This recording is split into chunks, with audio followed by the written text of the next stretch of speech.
All right, everybody. Good morning. Welcome in. What is going on? Welcome to Wednesday. Hope you're doing great. Hope everything is going well. Let's see where we're going today. Let's just jump right in, shall we? Big announcement coming later on.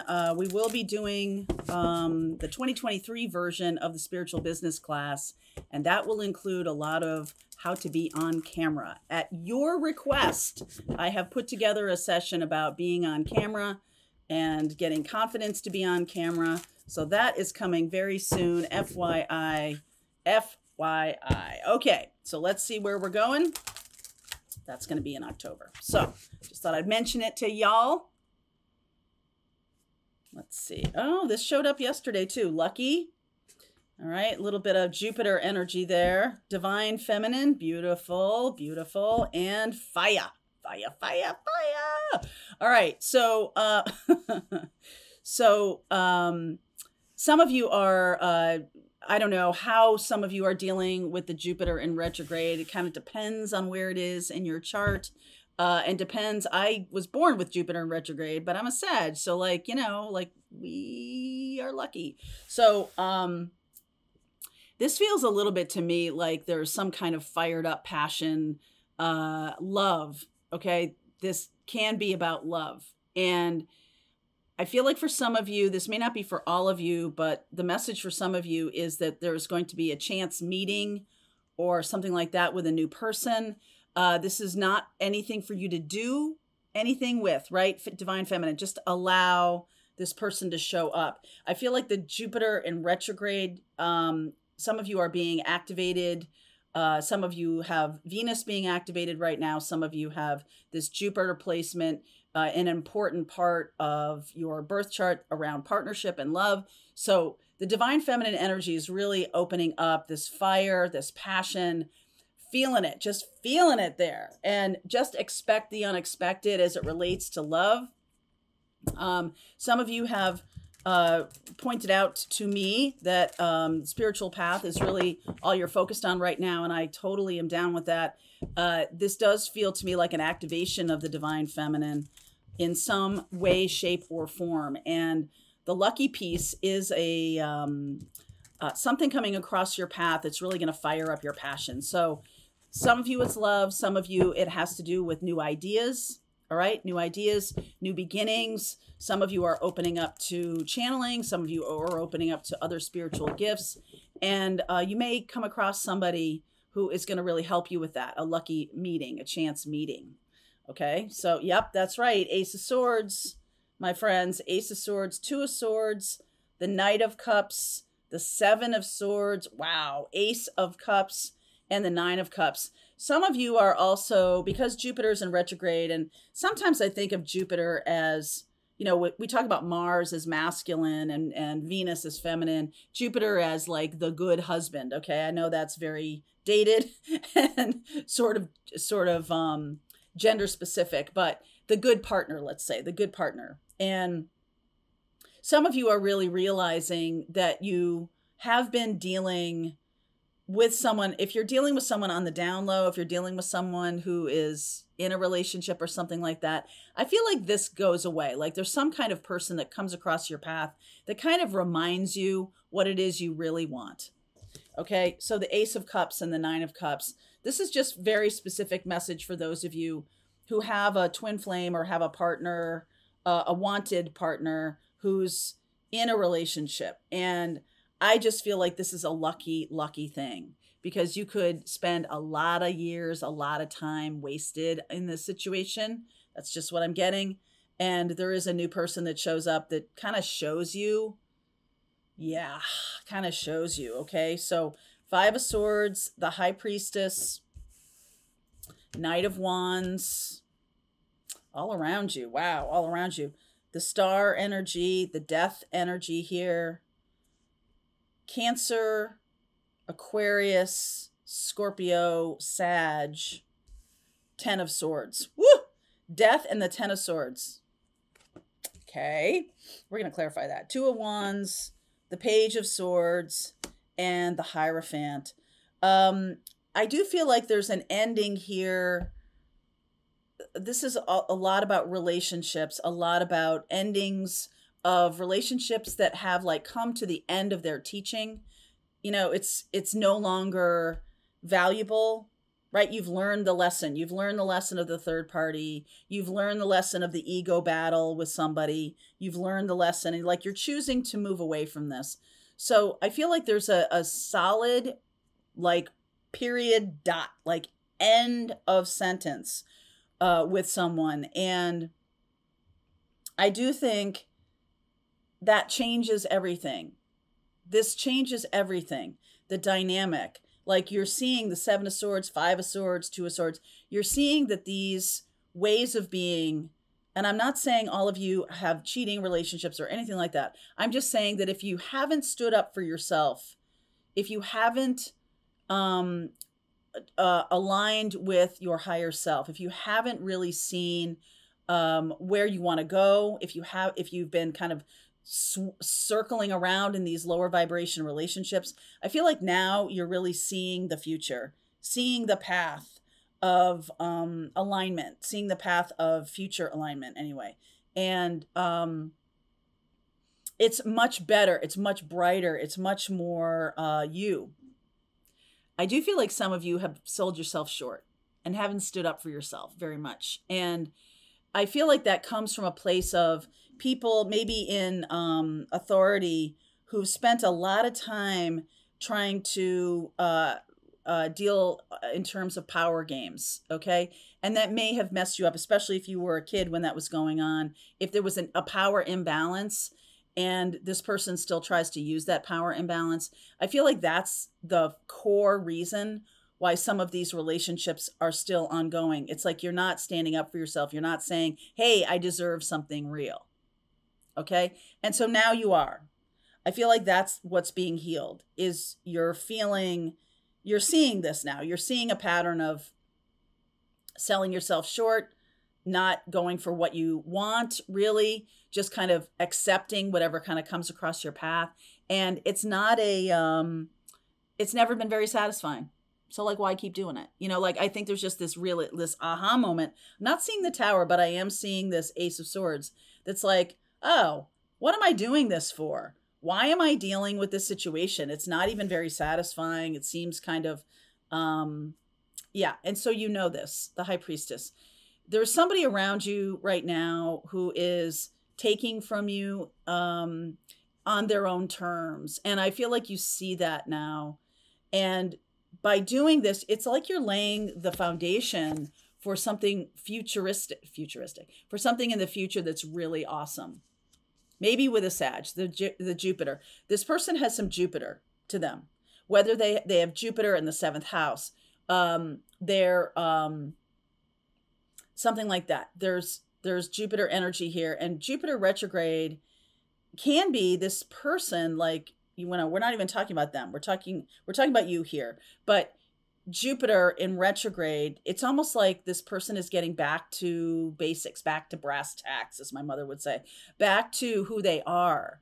Like, they might have gone kind of far afield in a different way, and you all did too. You went kind of far afield away from really the path of this person.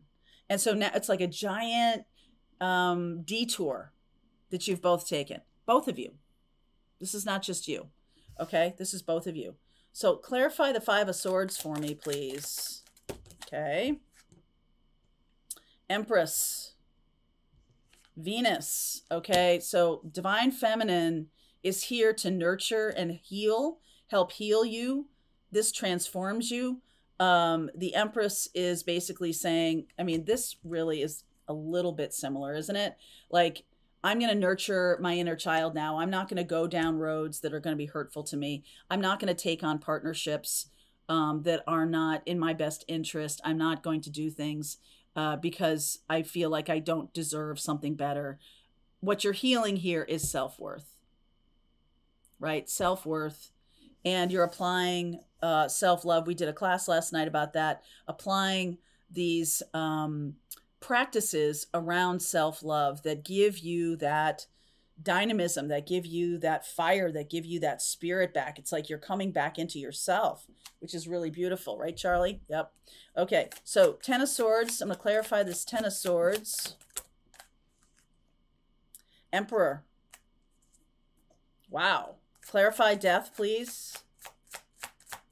Scorpio time. Seven of Cups. Lots of choices. Death to the ego, or death to the I feel like there's Emperor, Empress here. I feel like the true masculine and feminine are being chosen now. So there's something getting out of the way. Okay. And part of it has to do, I mean, this may not feel this way, but part of it has to do with ego. It's like subsuming. I'm getting the word subsuming. Wow. SAT word. Subsuming the ego, making it not be the driver. It's the healed piece that brings in the masculine, feminine together.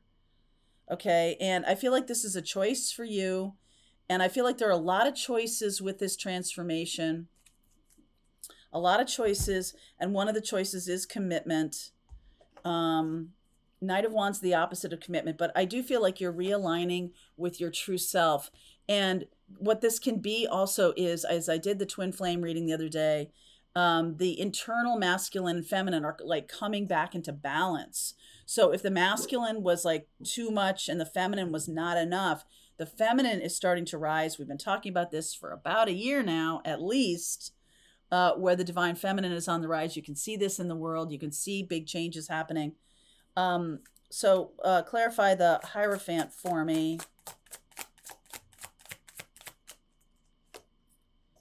Yeah, teacher. Okay, so something about, I mean, this is Taurus, Aries, Scorpio, Sag, Cancer, Taurus, Libra, right? Like lots here, Taurus, Libra, and Aquarius. There's a lot of energy of transmutation of maybe from this person or this situation. It could be a situation, it doesn't have to be a person. A situation that has taught you like the 3D way to experience relationships. Oh, this sucks. This is a, you know, this person's a narcissist, blah, blah, blah, blah, blah, right? All of that kind of stuff. But now we're transmuting the energy because you're balancing out your masculine, feminine. We're transmuting this energy from traditional into non-traditional. Aquarian energy, non-traditional. So Pluto, the destroyer, teacher, depends on where you have it in your chart. Pluto is going direct October 10th in Capricorn. Pluto in Capricorn for the last, since 2008, has been about destroying the structures and now rebuilding the structures in a different way, in a non-traditional way, around everything. Okay? So whether it's banking, right? When Pluto went into Capricorn, banks fell off a cliff, right? Whether it's banking or how we support ourselves, gig economy, big changes in that, big changes in how we look at work, how we look at how we make money, big changes. Some of you have had a career change, la la la la la, me. Some of you have some major career changes, la la la, me. And some of you, it's coming from the fact that Pluto Tower has opened up your eyes, opened up your mind, opened up your way of looking forward. So it's almost like I'm getting you and a person, right? A masculine and a feminine. Okay, this is bringing around to the fore now a new kind of relationship, a brand new kind of relationship that is based on the wisdom of this huge transit that we've had. Pluto moving forward October 10th, still in Capricorn. It is going to hit Aquarius in the beginning of the year. So January, late in January in 2024, it's going to hit Aquarius. And Aquarius is the innovation.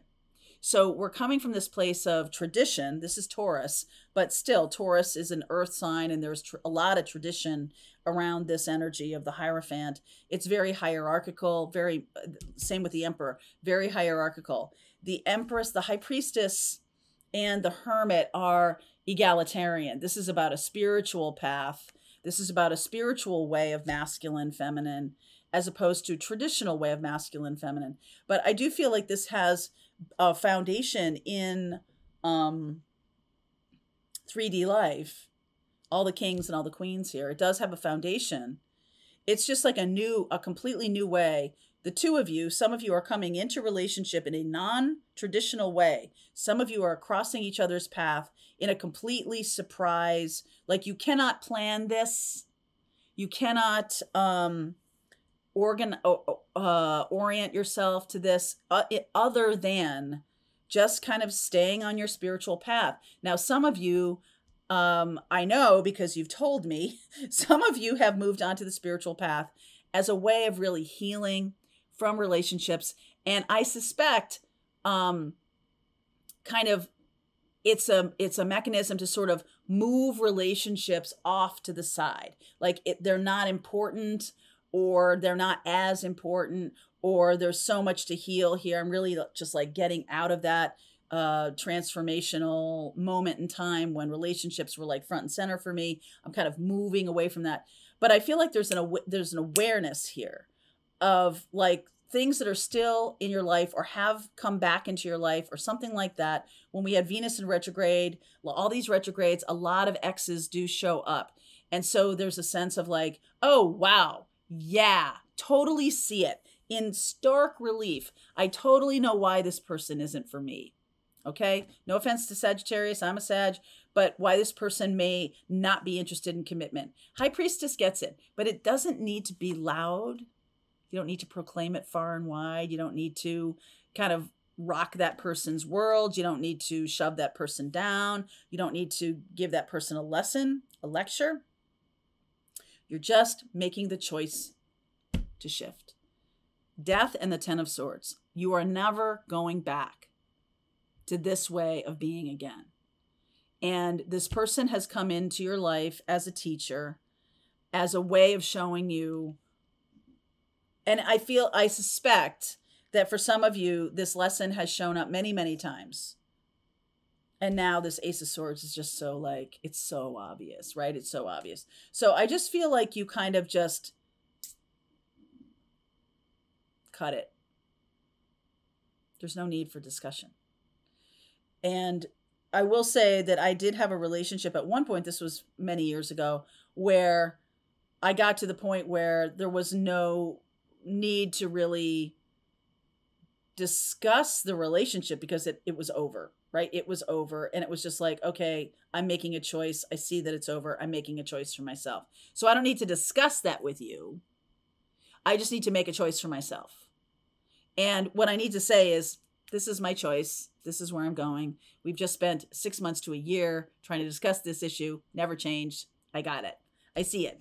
It's not changing. So because of that, because I've done all that preliminary work, and you probably have done this for years, not me, even with the same person, but you've now had this preliminary situation where you have really learned a lesson. I feel like this person could be watching you. This could even be multiple people who are from your life of being taken advantage of by people, from your life of being in situations that weren't healthy or good for you. And you kind of have just come to this healed place of never again. Never again will I let this person take advantage of me. I'm not going to make a big deal about it. Just not going to let it happen. I'm just going to shift into the energy, a different energy. And this person doesn't see me anymore. There's no there. Okay? And there's no it's like you're not fighting with them anymore. And I don't feel like you're fighting with them. It's like you're not wrestling with this pattern or these patterns anymore. Completely changed. The energy has completely shifted. And I feel like this is happening. I know these are kind of big readings lately, but it's like October 10th, when Pluto goes direct, there will be a noticeable kind of energy of rebuilding structures instead of tearing things down. Pluto in retrograde, you know, Pluto going through Capricorn has a Saturnian energy to it of doing the hard work of tearing down and rebuilding. Okay, so doing that hard work and rebuilding in a spiritual way, rebuilding in a way that is more aligned with who you've become. So let's continue on. I will pull cards for each zodiac sign in the extended to give you some advice, and we'll see where this goes. All right, link is in the description box below. If you're part of our Pathfinders group, we're just going to keep on going. All right, I hope you enjoyed that video. If it was helpful to you, please consider liking this video and sharing it with anybody who might have a need for similar kind of information. And if you like this video, check out these videos.